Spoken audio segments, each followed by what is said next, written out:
All right, so I'm making the one of the medical mask kits, and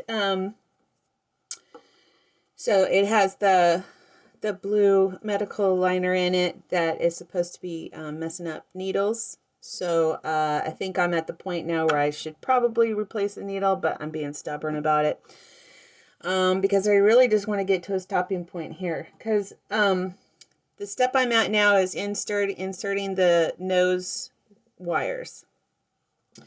And I just wanted to share something that I figured out with these. My machine doesn't do a wide enough zigzag to go over this. So what I'm doing is I'm encasing it to look like this when I'm done. And so the way that I'm doing that is I am taking a needle to remove the adhesive cover because my nails aren't thin enough to get underneath that that edge. And then I'm taking the nose piece and I'm sticking it to my finger.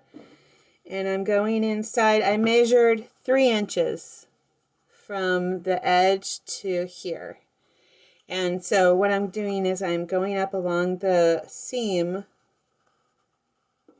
to that pin and then just laying the nose piece down. Oh, it's crooked. Trying to do it straight against the edge of the seam. So there's the end, and then there we go.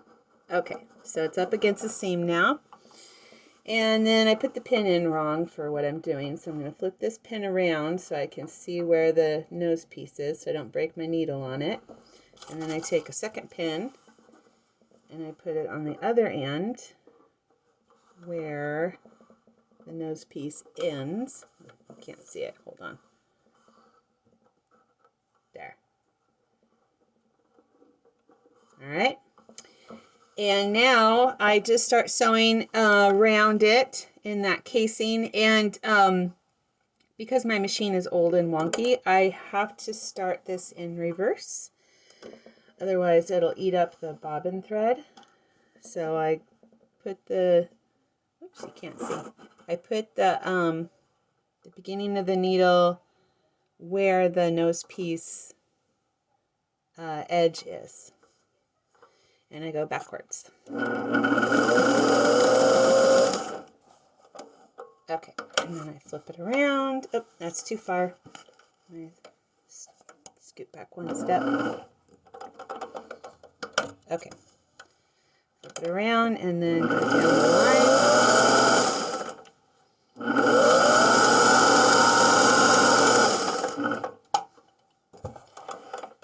There we are. And then flip it around one more time.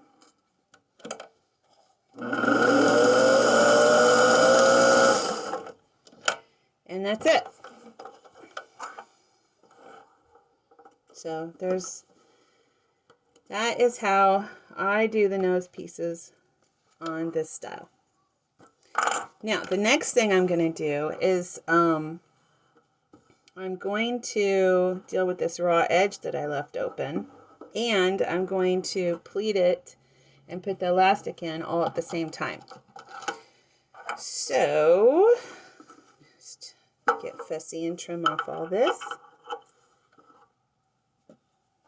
And this kit came with a thinner elastic that can go behind the ears, so I cut it 7.5 inches long. So what I'm going to do is, make the camera a little better. There we go.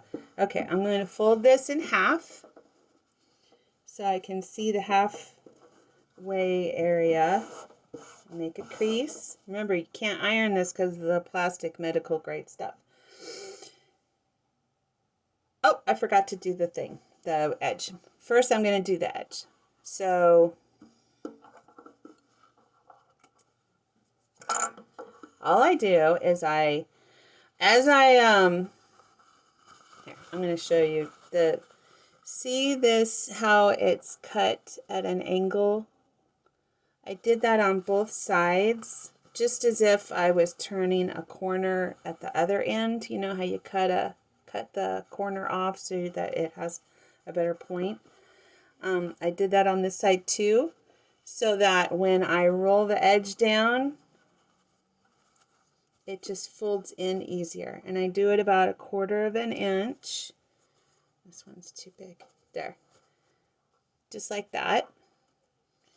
And then I just convince it to stay and get it nice, as good as I can there. We're trying to go fast here. And I'm going to pin it for a minute until I get the clips out. I'm just pinning it on the ends because they're thicker and they're going to want to unroll. Ouch. That was classy. Okay. So now I've got my line where I folded it in half and creased it so I see where the center is. And now I'm just going to eyeball it and make a pleat so that the edge of the pleat is the edge of the fabric and the center line. And then I'm going to clip it.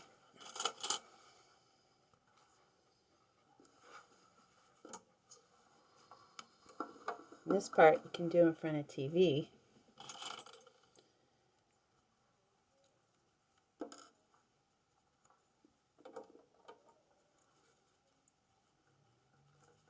There.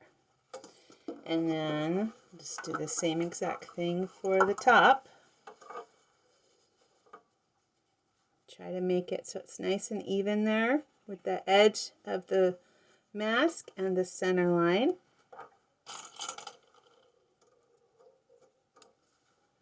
Okay, and then the other side where the pin is. So see, I never did have to double sew that raw edge. I'm just gonna sew it in when I add the elastic. Whoops. Let's try that again. There we go. Okay. And then the next step is to sew in the elastic. So, can you see this? No, here. All right. Get all adjusted. Okay, so now I'm going to take the clip off that I just put on a second ago. And I'm going to put this elastic as close to the edge as I can. Probably leaving, what is that, 1/8 of an inch? And then I'm going to, according to how my old machine wants to work, I'm going to start backwards. I'm going to go over the elastic a couple times and then move on. Make sure it's not twisted. Stick it in there about 1/8 of an inch from the edge. And then keep going. You see I'm using the side of the foot to guide the seam allowance.